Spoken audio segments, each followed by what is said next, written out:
Ambassador Elena Vasquez walked down the long silver hallway of the Galactic Council station. Her boots made soft sounds on the metal floor. Around her, alien beings moved in silence. Some looked like tall gray sticks with too many arms. Others floated like glowing clouds. A few crawled on 6 legs with shells on their backs. None of them looked at her. They never did. Elena had been Earth's voice here for 3 years. 3 long years of fighting for basic rights that other species took for granted. 3 years of being told that humans were too dangerous, too wild, too unpredictable to be trusted. She reached the great round room where the council met. The ceiling stretched high above, covered in lights that looked like stars. Hundreds of seats filled the space in circles. At the center sat the 3 most powerful beings in the galaxy. Councilor Zentari Command looked like a metal statue. Its blue skin had no warmth. Its 4 eyes never blinked. It spoke in a voice that sounded like grinding machines. Counselor Vex Prime was harder to see. It appeared as a shifting cloud of purple light with sparks dancing inside. When it spoke, the words came from everywhere and nowhere. Counselor Crash Unity was the strangest. It looked like one being, but Elena knew it was really thousands of small creatures acting as one mind. Sometimes parts of it would break off and crawl around the room before joining back together. Human representative, Zentari Command said without looking at her. You will listen to new rules for your species. Elena's jaw tightened. They never called her by name. Never asked her opinion. They just gave orders. The Council has decided that humans spread too fast through the galaxy. Vex Prime's voice whispered around the room. You take too many worlds. You ask too many questions. You do not follow rules well enough. Elena stepped forward. Honorable counselors, humans have followed every rule you've given us. We've limited our colonies to 12 systems as ordered. We've submitted all our research for approval. We've done everything you asked. Not enough, Crash Unity buzzed. The sound came from 1,000 tiny mouths. Humans still cause problems. You fight too much. You question authority. You teach your children dangerous ideas about freedom. The word freedom sounded dirty when Crash said it. Zentari Command stood up. Its metal body gleamed under the lights. The Council announces the Humanity Compliance Initiative. New rules begin in 30 days. Elena felt ice in her stomach. What new rules? Humans may only live in 7 systems, not 12, Zentari Command said. Population on each world cannot grow above current numbers. All human ships must carry Council observers. All human children will learn Council-approved lessons only. Elena's hands shook with anger. You're asking us to abandon 5 of our colonies. Families have lived there for generations. Not asking, Vex Prime said. Telling. And the observers on our ships will watch everything, Crash Unity added. They will make sure humans do not develop forbidden technologies or spread dangerous thoughts. Elena looked around the great room. Hundreds of alien representatives sat in their seats. None spoke up for humanity. Most looked bored. A few seemed pleased that humans were being punished. This is wrong, Elena said, raising her voice. We're not criminals. We're not dangerous. We're just different from you. Different is dangerous, Zentari Command said. Young species must learn their place. The galaxy has peace because the Council keeps order. Humans disturb that order. Elena remembered the reports from human colonies. Council enforcers had been showing up more often. They questioned human scientists about their research. They arrested people for teaching their children Earth history. They banned human music and art, calling it aggressive cultural expression. What if we refuse? Elena asked. The 3 counselors looked at each other. Elena couldn't read their expressions, but she felt something cold pass between them. Then, the Council will help humans understand better, Vex Prime said. Sometimes young species need stronger guidance. Elena knew what that meant. She'd read the reports about other species that had needed stronger guidance. Most of them didn't exist anymore. Honorable counselors, Elena said, trying to keep her voice calm. Surely we can find a middle ground. Humans want to work with the council, not against it. Humans want too many things, Crash Unity buzzed. This is why you need guidance. The council knows what is best for all species. Zinthari Command waved its hand.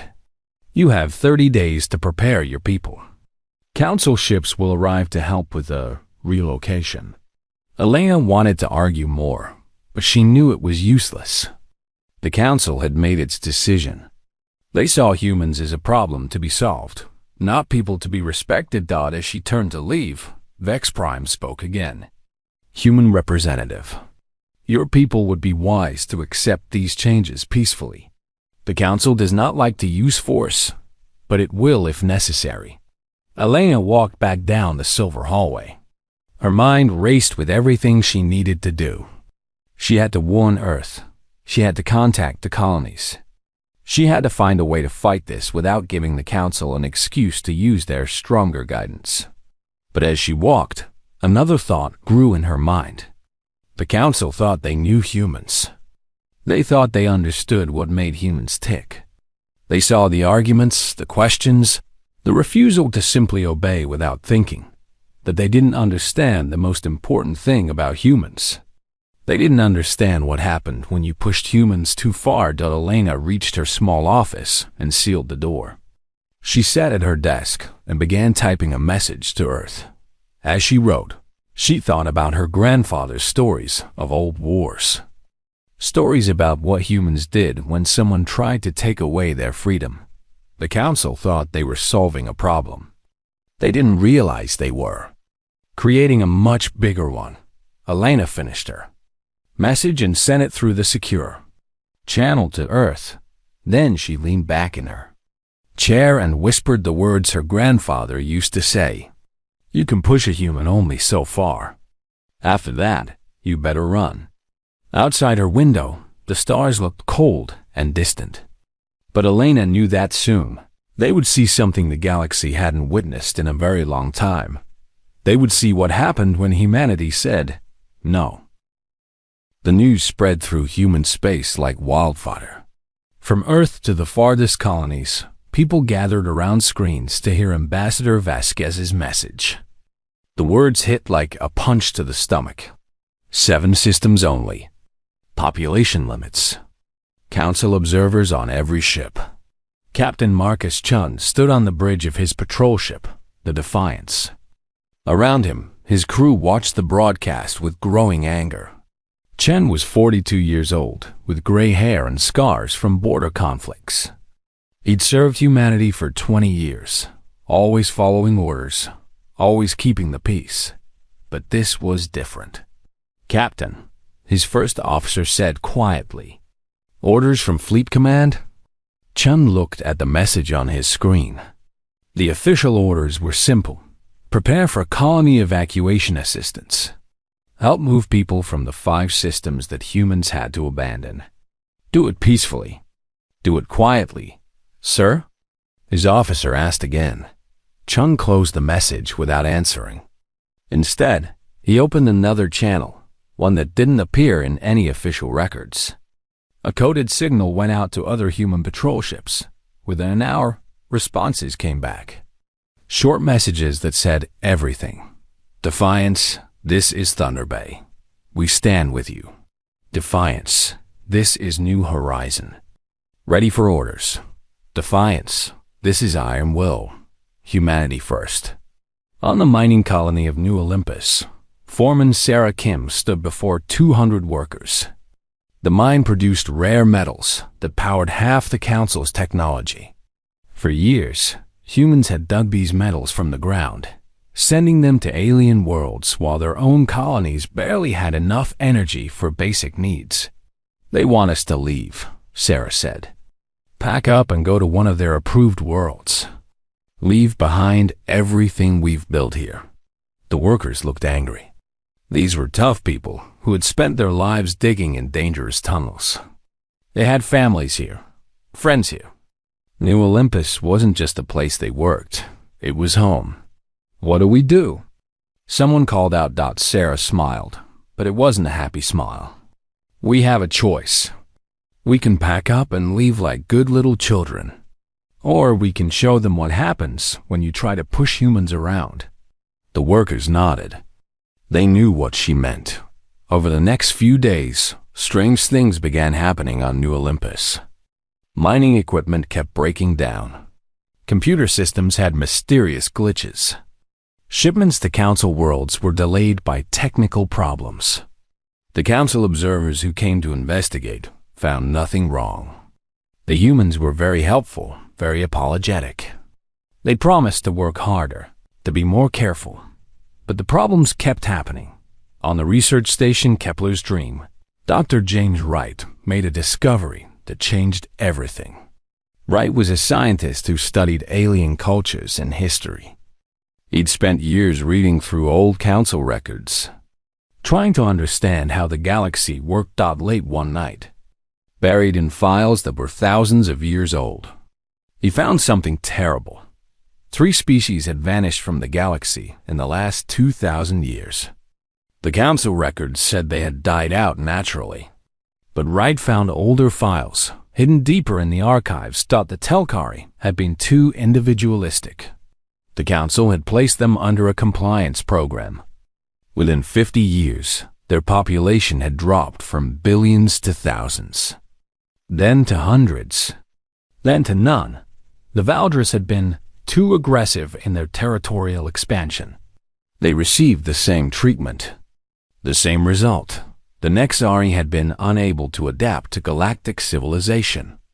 Their worlds were slowly emptied. Their people scattered until they simply disappeared. Wright's hand shook as he read the files. All 3 species had started with the same restrictions now being placed on humanity. Population limits. Territory reductions. Constant observation. All 3 had gone extinct. Wright copied the files to a secure storage device. This information had to reach Earth. People needed to know what the Council really did to problematic species. But before he could send the message, alarms began ringing through the station. Council enforcement ships had arrived at Haven's Gate Colony. The official reason was a cultural compliance inspection. But Wright knew what that really meant. Haven's Gate was having its yearly festival, celebrating Earth traditions. Families gathered to share stories, sing old songs, and remember where they came from. Children dressed in costumes from Earth history.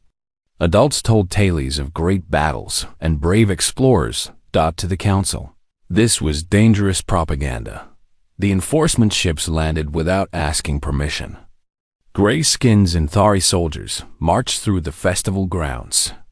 Behind them came floating Council observers, recording everything. All cultural displays must stop. The leads and Thari announced. Earth historical materials are forbidden. Songs containing aggressive themes are banned. Children will return to their homes for re-education. Families tried to pack up and leave peacefully. But the soldiers began seizing things. Earth flags were torn down. Books of human history were confiscated. A grandmother was arrested for singing a lullaby in an Earth language. That's when things went wrong. Father stepped forward when soldiers tried to take his daughter's Earth history book. She's just learning about her heritage, he said. A Zentari soldier struck him with an energy weapon. The man fell, unconscious. His wife screamed and rushed to help him. More soldiers moved in. Within minutes, chaos spread through the festival. Families ran in all directions. Children cried for their parents. Soldiers chased people down, arresting anyone who resisted. The festival grounds became a battleground. When it was over, 300 humans had been arrested. Dozens more were injured. The festival was destroyed, its decorations burning in the night. The images spread through human space faster than any official report. Videos of children being dragged from their parents. Pictures of soldiers destroying Earth artifacts. Audio of families screaming as their loved ones were taken away. Ambassador Vasquez tried one more time to reach the council. She requested an emergency meeting, bringing proof of what had happened at Haven's Gate. "Honorable councilors," she said, "what happened at Haven's Gate was wrong. These were peaceful families celebrating their culture. No laws were broken." Zenthari Command looked at the images without emotion. Humans were displaying aggressive cultural materials. The enforcement was necessary. They were singing songs and telling stories. Elena said, "Dangerous songs. Dangerous stories," Vex Prime whispered. "Stories that teach humans to value individual freedom over collective order. Songs that celebrate human military victories. This is exactly why humans need guidance." Elena felt something break inside her chest. So teaching our children about their heritage is now illegal? Teaching children to resist authority is illegal, Crash Unity buzzed. Human history is full of such lessons. Elena stared at the three beings who controlled the galaxy. She finally understood something that had been growing in her mind for months. They didn't want to reform humanity. They didn't want to guide humanity. They wanted to erase everything that made humans human.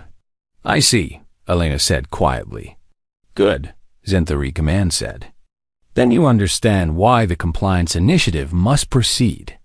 Humans will learn to accept their place in the galactic order, or they will be helped to understand." Elena nodded and left the chamber. But as she walked away, she activated a small device hidden in her jacket. Her conversation with the council had been recorded. Every word of their threats had been captured. That night, the recording reached Earth. It reached Captain Chun on his patrol ship. It reached Sarah Kim on New Olympus. It reached Dr. Wright on his research station. It reached millions of humans across the galaxy. And for the first time since joining the galactic community, humanity began to speak with one voice. The voice said, "No."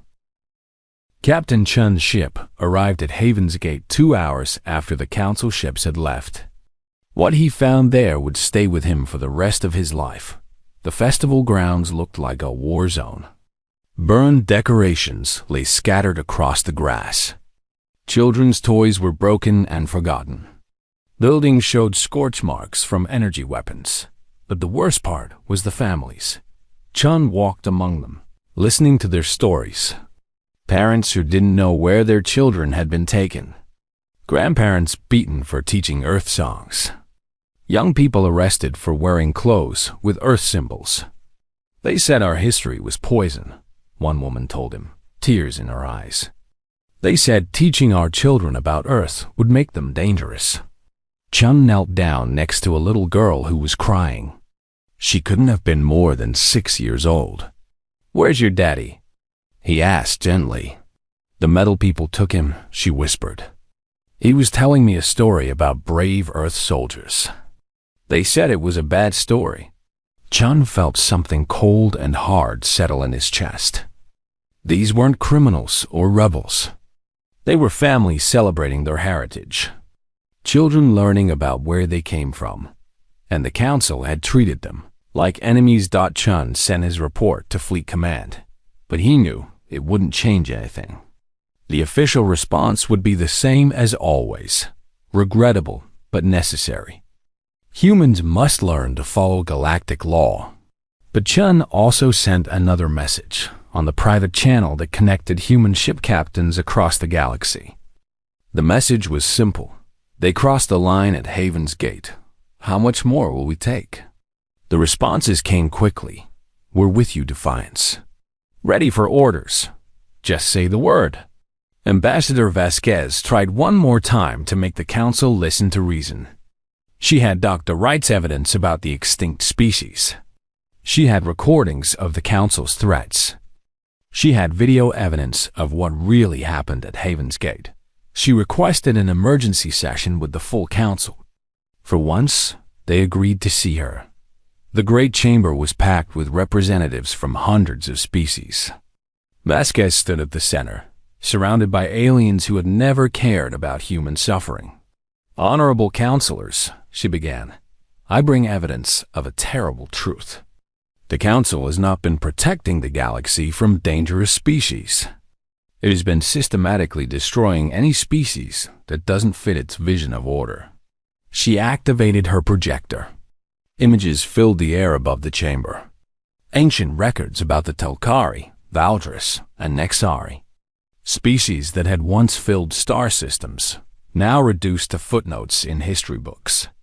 All three species were subjected to compliance programs, just like the one now targeting humanity, Vasquez said. All three were told they were too dangerous, too unpredictable. All three were gradually restricted until they vanished completely. The chamber was silent. Some representatives looked shocked. Others seemed bored. "These records are old and irrelevant," Centauri Command said. "Those species failed to adapt to galactic civilization. They chose extinction over evolution. They were murdered." Vasquez shouted. "You slowly strangled them to death." "We provided guidance," Vex Prime whispered. "If they could not accept that guidance, their fate was their own choice."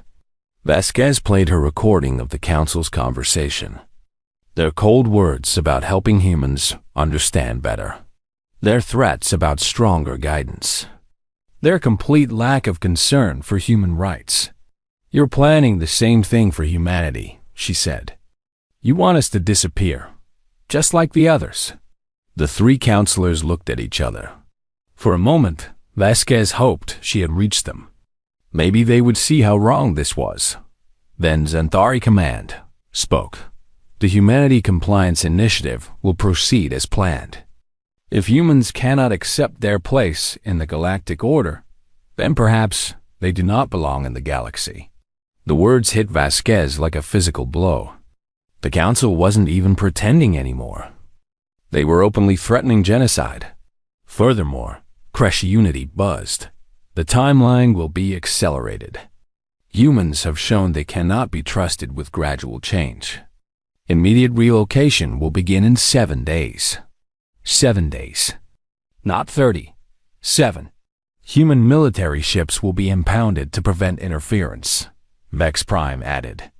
"Human research facilities will be closed. Any human found outside approved areas will be arrested for galactic security." Vasquez stared at them in disbelief. "You're declaring war on an entire species because we won't bow down to you." "We are maintaining order," Centauri Command said. "Order that has kept the galaxy peaceful for millennia. Humans are a threat to that order." Vasquez looked around the chamber. Hundreds of alien representatives sat in silence. Not one spoke up for humanity. Not one protested this naked aggression.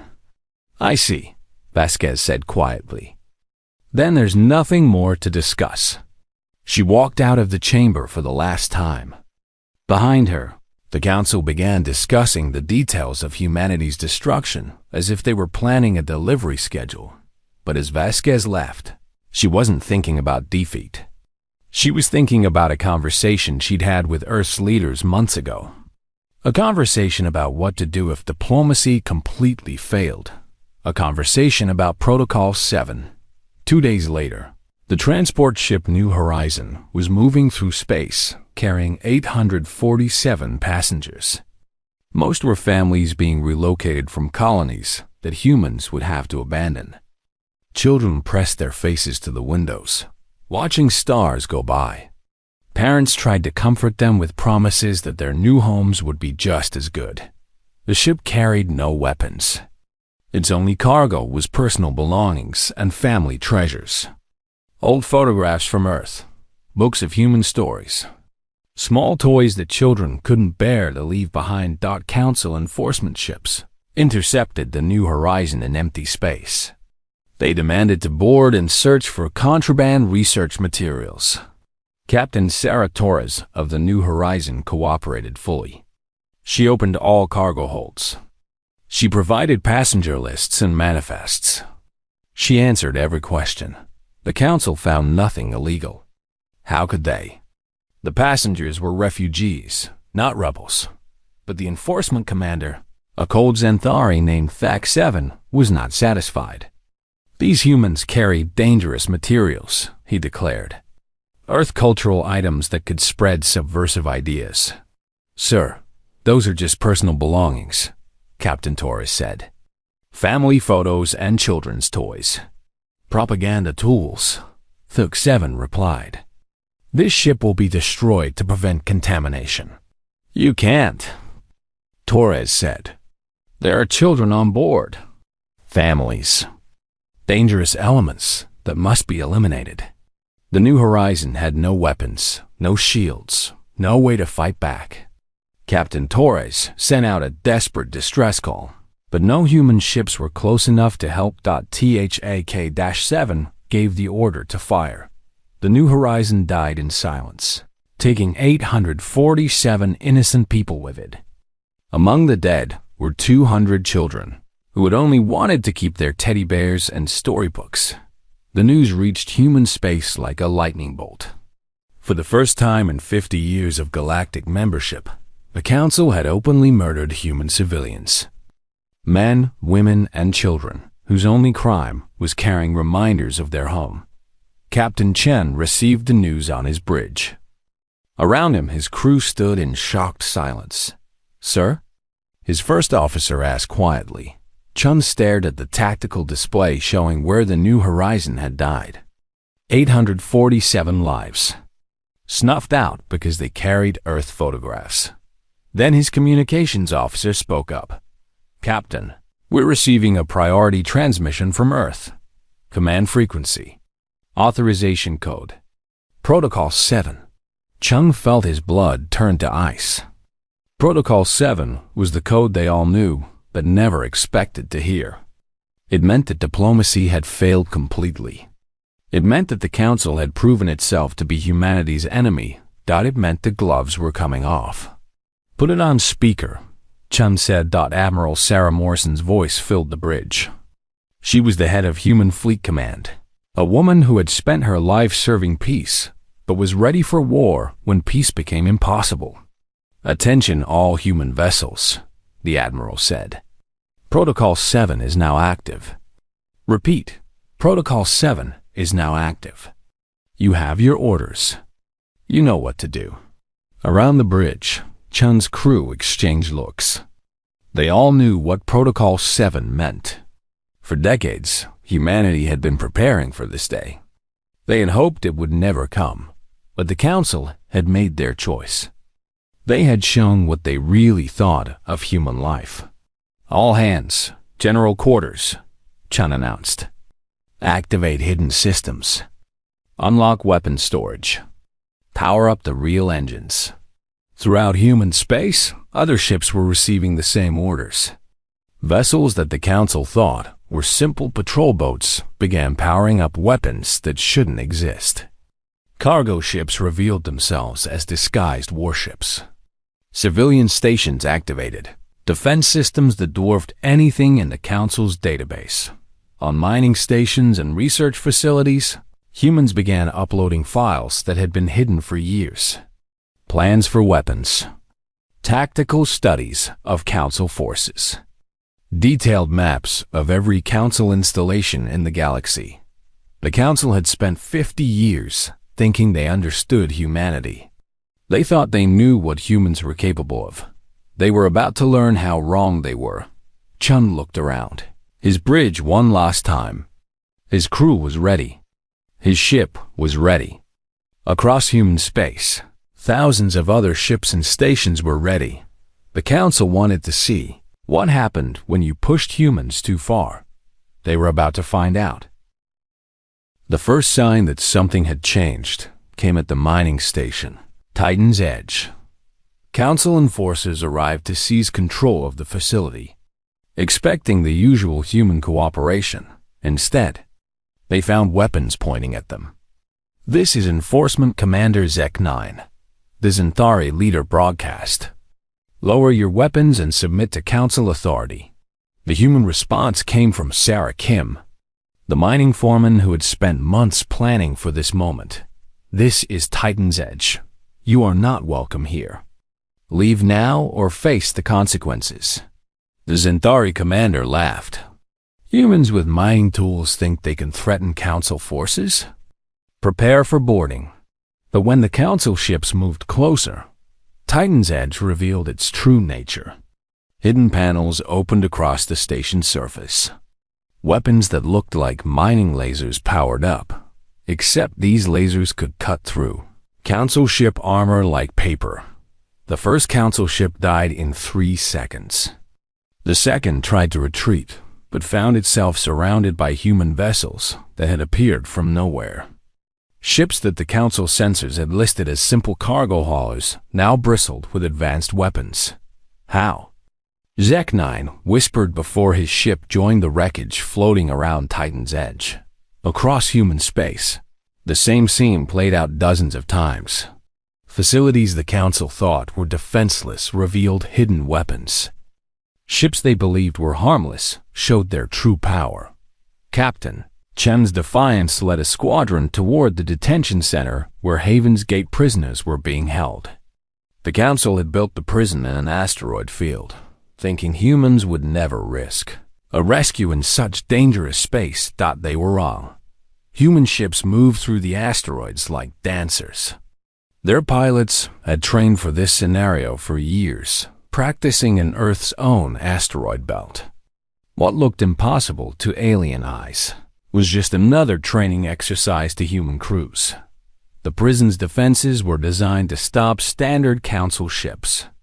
They weren't designed to stop humans who fought like no one else in the galaxy. "Target their communication arrays first," Chun ordered. "I want them blind before they know we're here." His weapons officer, a young woman named Lisa Park, smiled as she lined up the shot. "With pleasure, Captain." The prison's sensors went dark. Then its weapons. By the time the Council guards realized they were under attack, human boarding parties were already inside, but the humans didn't come in shooting. They moved like ghosts through the corridors, using techniques that no Council military manual had ever described. They hit guards with non-lethal weapons, disabled security systems with computer viruses, and opened cell doors with codes they shouldn't have known. In 30 minutes, the prison was secured.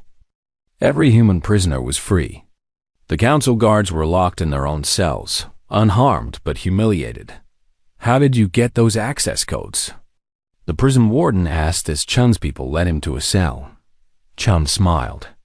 "You think we've been sitting around for 50 years doing nothing?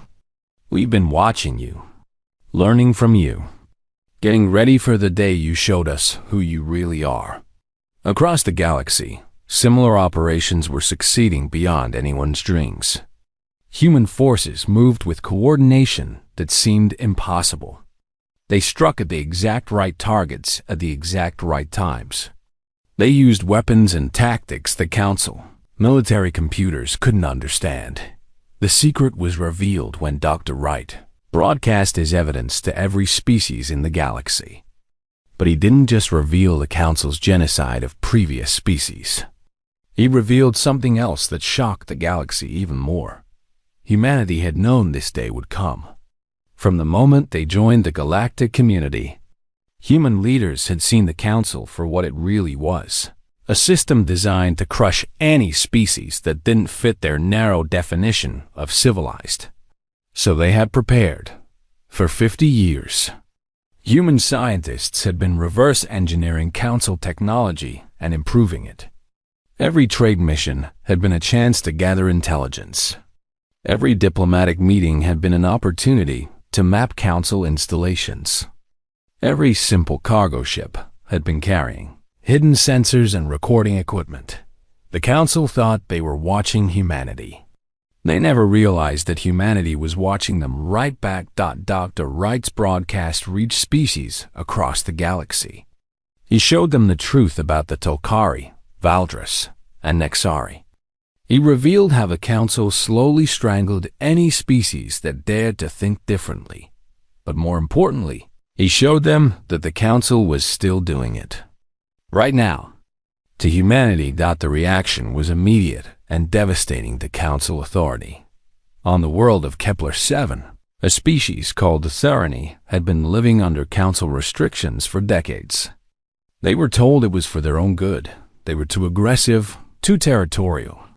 After seeing rights evidence, they realized they were just the next species scheduled for extinction.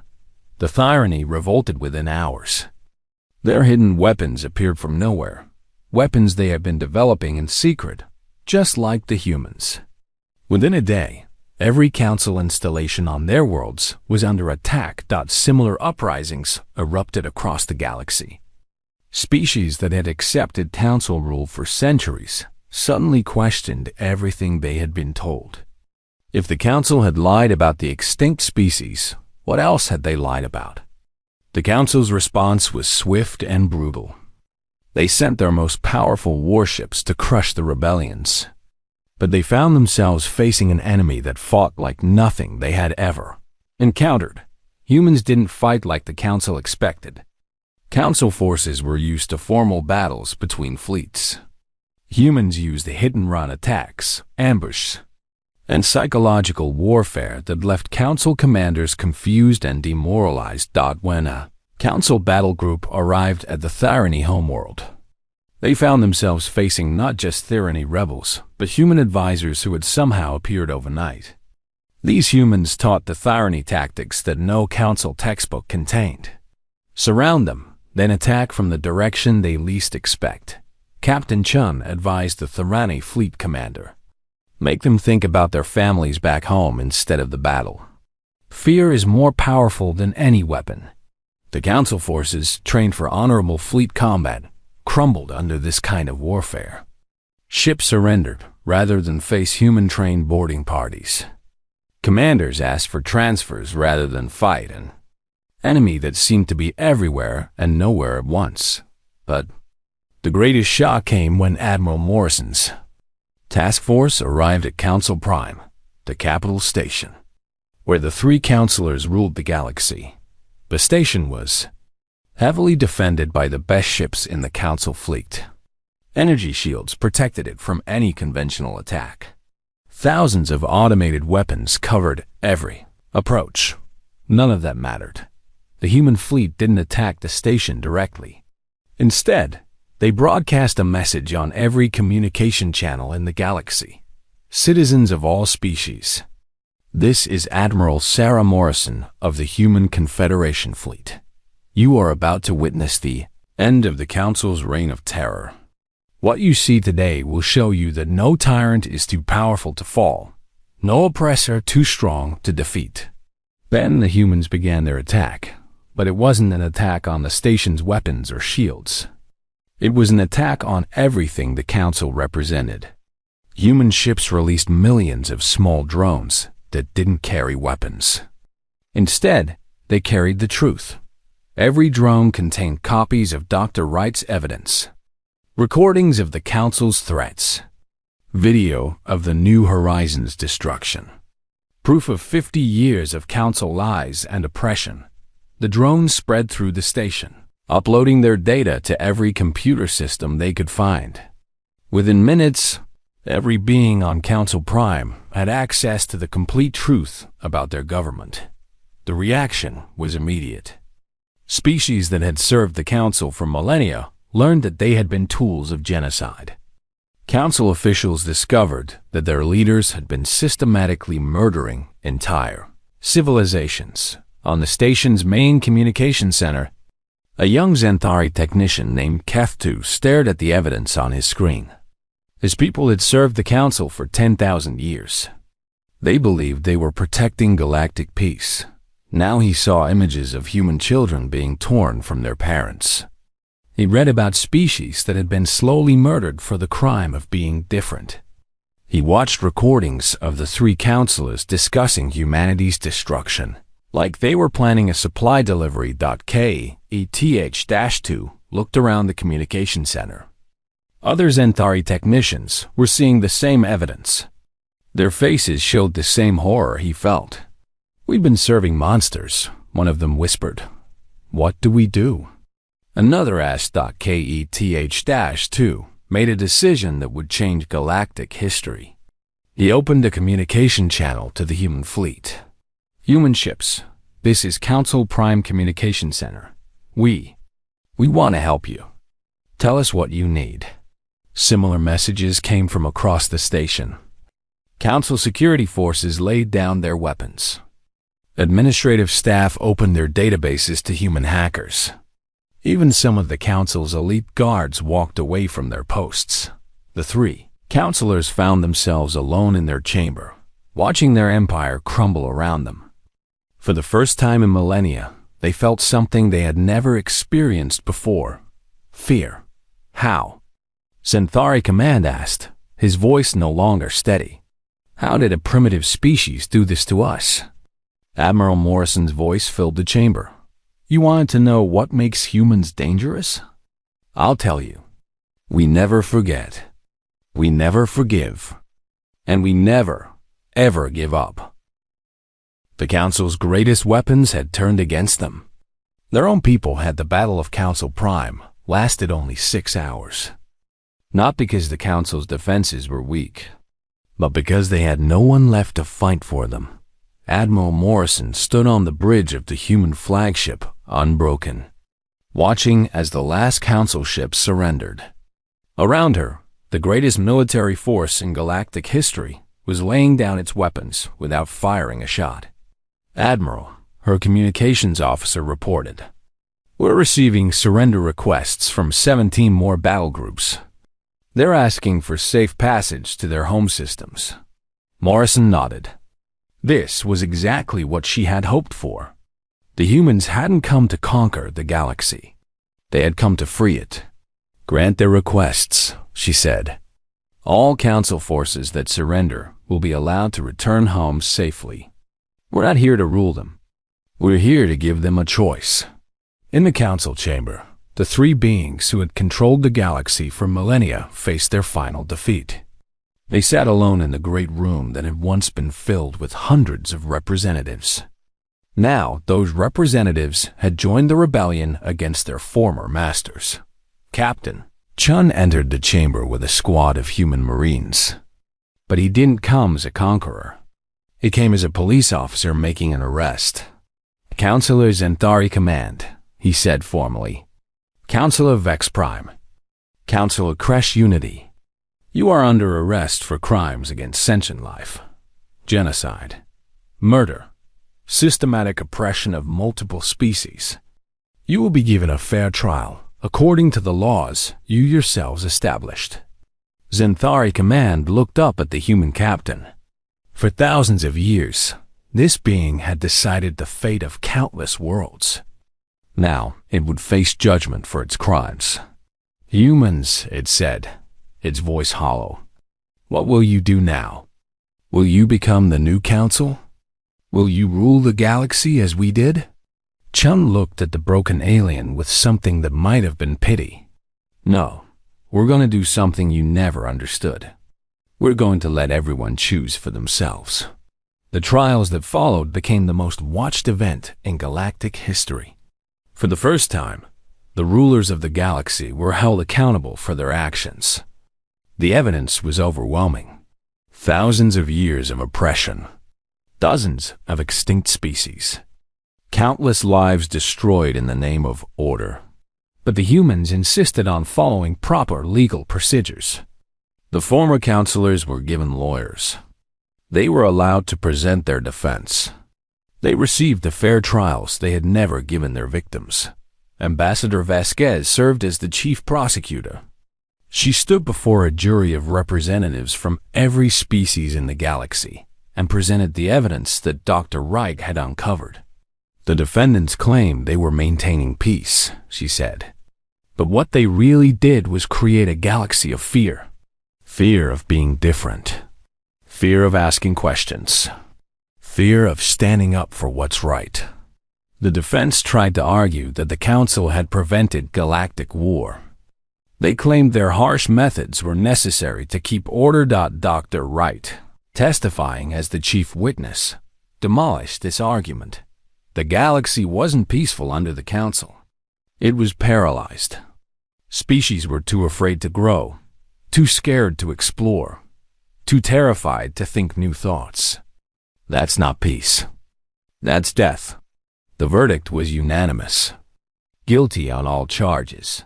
But what surprised the galaxy was the sentence. The humans didn't execute the former counselors.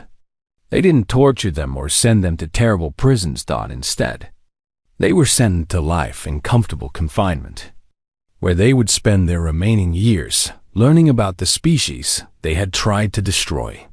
They would read the histories of the Telkari, Valvris, and Nexari. They would study human culture and art. They would see what the galaxy could become when people were free to be themselves.